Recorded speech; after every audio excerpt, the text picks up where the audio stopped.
সবাইকে স্বাগত জানাচ্ছি বিডি ভিউজে। আপনাদের সাথে আছি আমি সুস্মিতা দাস। বাংলাদেশের ছাত্র রাজনীতির ইতিহাসে সাম্প্রতিক সময়ের ধারাবাহিক ঘটনাবলী এক গভীর বার্তা বহন করে।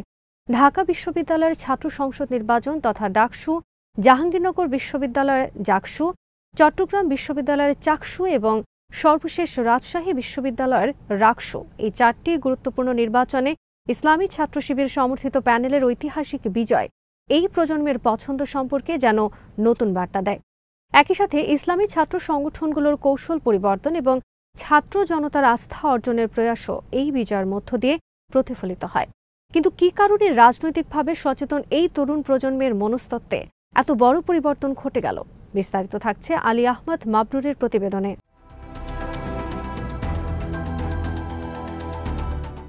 বিজয়ী ছাত্র শিবিরের মূল্যায়নে সর্বশেষ রাকসু সহ সাম্প্রতিক ছাত্র সংসদগুলোতে দলটির সাফল্য কেবল একটি গতানুগতিক বিজয় নয়, বরং এটি একটি আদর্শিক আন্দোলনের পুনরুত্থান, একটি নির্যাতিত প্রজন্মের নৈতিক প্রতিশোধ এবং একটি সমাজের ন্যায়ের প্রতি প্রত্যাবর্তনের প্রতিচ্ছবি। তাদের দাবি, আওয়ামী আমলের প্রায় ১৫ বছর ছাত্র শিবির ছিল সবচেয়ে নির্যাতিত ছাত্র সংগঠন। ছাত্র শিবিরকে প্রাথমিকভাবে কোণঠাসা এবং চূড়ান্তভাবে ধ্বংস করার জন্য রাষ্ট্রের সব অঙ্গ প্রতিষ্ঠান একযোগে কাজ করেছে। হাজার হাজার ছাত্র শিবির কর্মী বিনা অপরাধে গ্রেপ্তার হয়েছেন, শতাধিক শহীদ হয়েছেন, অনেকে নিখোঁজ রয়েছেন, অনেকে কারাগারে বছরের পর বছর অমানবিক নির্যাতনের শিকার হয়েছেন।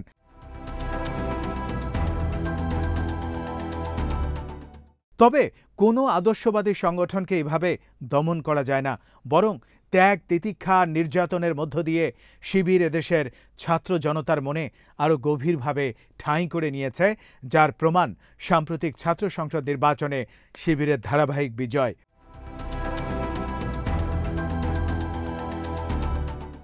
ছাত্র শিবিরের এই মূল্যায়নের পাশাপাশি আরও কিছু ফ্যাক্টরও কাজ করেছে বলে বিশ্লেষকদের ধারণা। দীর্ঘ সময় ধরে রাজনৈতিক প্রতিহিংসা, দলীয়করণ, দুর্নীতি, আমলাতান্ত্রিক জটিলতা ও পারিবারিক রাজনীতির দৌরাত্ম্য, এই সব কিছু মিলিয়ে দেশের তরুণ সমাজ ক্রমশ হতাশ হয়ে পড়ছিলেন। শিক্ষাঙ্গনে চাঁদাবাজি, টেন্ডারবাজি, হল দখল, সিট বাণিজ্য, গেস্ট রুম, টর্চার সেল সংস্কৃতি ও অস্ত্রবাজির মাধ্যমে যে নৈরাজ্যের জন্ম হয়েছিল তা তরুণদেরকে রাজনীতির প্রতি বীতশ্রদ্ধ ও বিরক্ত করে তুলেছিল।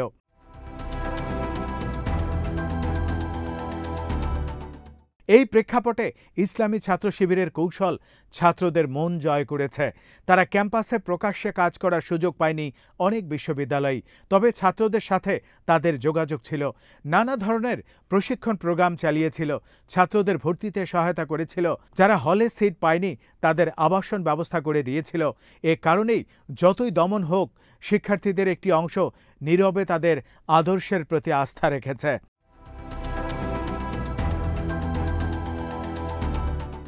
আরেকটি বাস্তবতা হলো, প্রতিটি বিশ্ববিদ্যালয় প্যানেল নির্বাচনের ক্ষেত্রে ছাত্র শিবির যথেষ্ট কৌশলী ছিল। তারা শিবির নামে প্যানেল না দিয়ে সমর্থিত, সমন্বিত, ঐক্যবদ্ধ এসব নাম দিয়ে সাধারণ ছাত্রছাত্রীদের নিয়ে প্যানেল গঠন করেছে। শুধু নিজেদের দলের লোকদেরই তারা প্রার্থী বানায়নি, বরং জয়ী হতে পারবে এমন গ্রহণযোগ্য ছাত্রছাত্রীদের তারা বাছাই করেছে। নানা সম্প্রদায়ের মানুষকে তারা নিজেদের আস্থায় নিয়ে আসতে পেরেছেন। বিশেষ করে ইসলামী ধারার ছাত্র সংগঠন হওয়ার পরও সংখ্যালঘু সম্প্রদায়ের প্রতিনিধিত্ব তারা প্রতিটি বিশ্ববিদ্যালয়ের প্যানেলেই নিশ্চিত করতে পেরেছেন, যা একটি নজিরবিহীন ঘটনা। ঢাকা বিশ্ববিদ্যালয়ের প্যানেলে সর্বমিত্র চাকমার মতো নৃতাত্ত্বিক গোষ্ঠীর প্রতিনিধিও ছিল। ঢাকা বিশ্ববিদ্যালয়ের ছাত্রদের মধ্যে জুলাই যুদ্ধে একমাত্র আহত হওয়া ভিকটিম জসিমও হাত মিলিয়েছিলেন শিবিরের সাথে। হিজাবি নারীদের প্যানেলে নিয়ে শিবির যেমন বিগত 15 বছরে হিজাবোফোবিয়ার বিরুদ্ধে অবস্থান নিয়েছে, তেমনি হিজাব ছাড়া সাধারণ নারীদেরও প্যানেলে অন্তর্ভুক্ত করে তারা অন্য সব নারী শিক্ষার্থীকে আস্থায় নিতে পেরেছে। যেভাবে নারী শিক্ষার্থীরা এবার প্রতিটি বিশ্ববিদ্যালয়ে শিবির সমর্থিত প্যানেলের ওপর আস্থা রেখেছে, তেমনটা এর আগে কখনো দেখা যায়নি।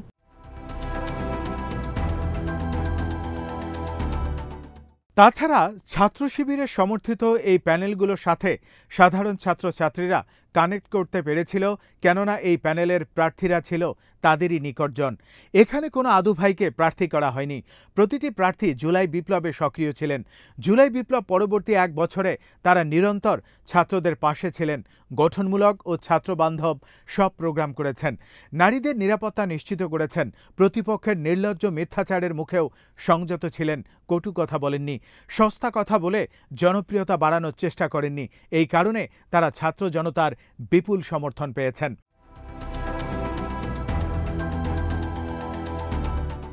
অনিবার্য আরেকটি বাস্তবতা হলো, ছাত্র শিবিরের প্রতিটি বিশ্ববিদ্যালয় প্যানেল ছিল মেধাবীদের মিলন মেলা। ঢাকা বিশ্ববিদ্যালয়ে শিবির সমর্থিত প্যানেলে অংশ নেয়া একাধিক ছাত্রছাত্রী সম্প্রতি ডিনস ও চ্যান্সেলর অ্যাওয়ার্ডে ভূষিত হয়েছেন, যা সামাজিক যোগাযোগ মাধ্যমে ব্যাপকভাবে আলোচিত হয়েছে।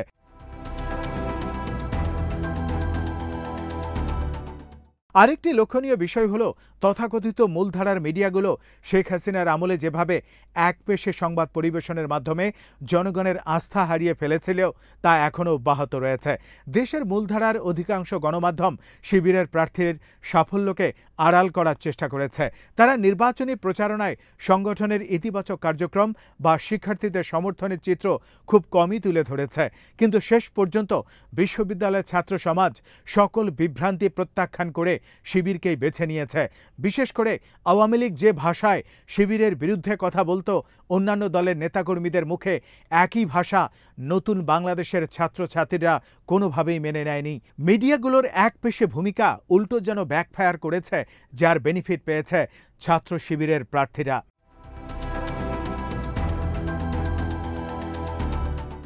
প্রতিটি বিশ্ববিদ্যালয়ের ছাত্র সংসদ নির্বাচনে শিবিরের জয়ে অন্যান্য ছাত্র সংগঠনগুলোর মধ্যে ভয়াবহ ভীতির সঞ্চার হয়েছে। আর কোনো বিশ্ববিদ্যালয়ে ছাত্র সংসদ নির্বাচনে অংশ নেয়ার ক্ষেত্রেও এক ধরনের অনীহার আভাস পাওয়া যাচ্ছে। তবে বাস্তবতা হলো, ইসলামী ছাত্র শিবিরের এই ধারাবাহিক বিজয়গুলো বাংলাদেশের সামাজিক মানসিকতার পরিবর্তনকেও ইঙ্গিত দেয়। সাধারণ মানুষ, বিশেষ করে তরুণ প্রজন্ম এখন বুঝতে পারছে, দুর্নীতি, চাঁদাবাজ, স্বজনপ্রীতি ও ক্ষমতার রাজনীতি সমাজকে ধ্বংস করছে। তারা তাই বিকল্প নেতৃত্ব বুঝে নিয়েছে। আর এক্ষেত্রে শিবির তাদের প্রথম চয়েস ছিল। কারণ মিডিয়া কিংবা অন্যান্য ছাত্র সংগঠন শিবিরকে যতই গুপ্ত বলে গালি দিক না কেন, কিংবা ৭১-এর সাথে সম্পৃক্ত করার অপচেষ্টা করুক না কেন, সাধারণ ছাত্রছাত্রীদের মাঝে তা ন্যূনতম আস্থা অর্জন করতে পারেনি।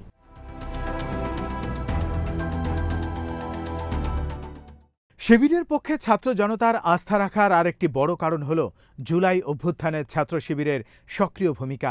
২০২৪ সালে জুলাই বিপ্লব ও ফ্যাসিবাদী শেখ হাসিনার পতন বাংলাদেশের রাজনীতিতে এক ঐতিহাসিক মাইলফলক। দীর্ঘদিনের দমনপীড়ন, বঞ্চনা ও দুঃশাসনের বিরুদ্ধে যখন ছাত্র সমাজ রাস্তায় নেমে আসে, তখন ইসলামী ছাত্র শিবিরের ভূমিকা ছিল সবচেয়ে শৃঙ্খলাবদ্ধ, দায়িত্বশীল ও দূরদর্শী। যেখানে অনেক সংগঠন আবেগে কিংবা সহিংসতায় পথ হারিয়েছে কিংবা দায়সারা ভূমিকা পালন করেছে, শিবির সেখানে নৈতিক কৌশলগত নেতৃত্ব দিয়েছে। দাবি ছিল সুনির্দিষ্ট, আচরণ ছিল পরিমিত, অবস্থান ছিল ন্যায়ের পক্ষে।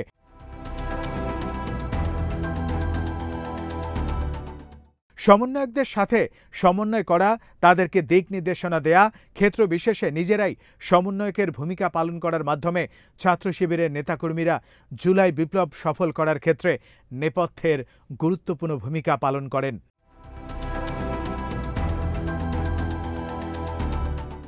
এই বিপ্লবের সময় শিবিরের সদস্যরা যেভাবে দমন-পীড়নের মুখেও শান্তিপূর্ণ পন্থায় সত্য ও ন্যায়ের পক্ষে দাঁড়িয়েছে, তাতে সাধারণ ছাত্রদের মনে তারা আস্থা ও শ্রদ্ধা অর্জন করেছেন। জুলাই বিপ্লবের পর থেকেই ক্যাম্পাসগুলোতে শিবিরের প্রতি শিক্ষার্থীদের সহানুভূতি দৃশ্যমানভাবে বেড়ে গেছে, যা পরবর্তী ডাকসু, জাকসু, চাকসু ও রাকসু নির্বাচনে স্পষ্ট প্রতিফলিত হয়েছে। এবারের ছাত্র সংসদ নির্বাচনগুলোর মাধ্যমে মূলত দীর্ঘদিন ধরে অবহেলিত ও প্রান্তিক শিক্ষার্থীদের অভিমত প্রকাশিত হয়েছে। দীর্ঘ সময় ধরে ছাত্র সমাজ একটি শক্ত বিকল্প নেতৃত্ব খুঁজছিল। প্রচলিত ধারার বাইরে গিয়ে তারা এমন নেতৃত্ব বেছে নিয়েছেন যাদের প্রতি আস্থা ও বিশ্বাস রয়েছে।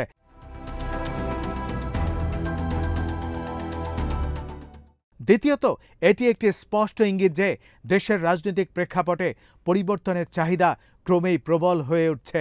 এই নির্বাচনগুলোর মাধ্যমে ছাত্রছাত্রীরা জুলাই বিপ্লবের চেতনার প্রতি তাদের সুস্পষ্ট অবস্থান স্পষ্ট করেছেন। শিক্ষকদের দলীয় রাজনীতির বিরুদ্ধে তারা তাদের ভোট প্রদান করেছেন। বড় রাজনৈতিক দলের লেজুর বৃত্তি, বিশেষ করে তাদের পছন্দে ছাত্র সংসদ নির্বাচনের প্রার্থী নির্ধারণের বিষয়টিও সাধারণ ছাত্রছাত্রীরা ভালোভাবে নেয়নি।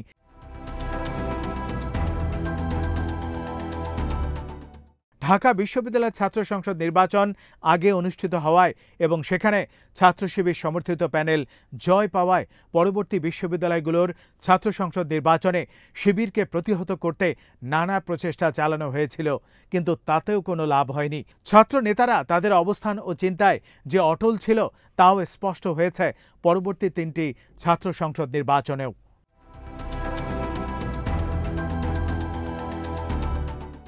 সব মিলিয়ে বলা যায়, তরুণ প্রজন্ম তাদের রায়ে বিকল্প নেতৃত্ব বেছে নেওয়ার সিদ্ধান্ত জানিয়ে দিয়েছে। তারা সততা, মেধা, প্রতিশোধ না নেওয়ার মানসিকতা, শিষ্টাচারকে পছন্দ করেছে। প্রতিপক্ষকে কুৎসিত সমালোচনার বিপক্ষে রায় দিয়েছে। মিডিয়াগুলোর একপেশে বয়ানকে প্রত্যাখ্যান করেছে। এটি নিঃসন্দেহে একটি সাহসী অবস্থান। মূলত জুলাই বিপ্লব ছাত্র জনতার মনস্তত্ত্বকে ভীষণভাবে প্রভাবিত করেছে।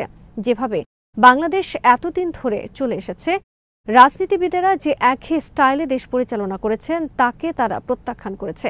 এখন ছাত্র সংসদ নির্বাচনে ছাত্র জনতার যে রায় তা আগামী নির্বাচনে প্রভাব ফেলবে কিনা এবং কতটুকু প্রভাব ফেলবে তা নির্ভর করে রাজনৈতিক দলগুলো এখান থেকে কতটা শিক্ষা নিতে পারে এবং সেই আলোকে নিজেদের কর্মকৌশল ঢেলে সাজাতে পারে তার উপর।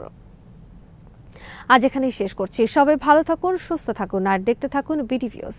চ্যানেলটি ভালো লাগলে সাবস্ক্রাইব করুন, সংযুক্ত থাকুন আমাদের ফেসবুক পেজে।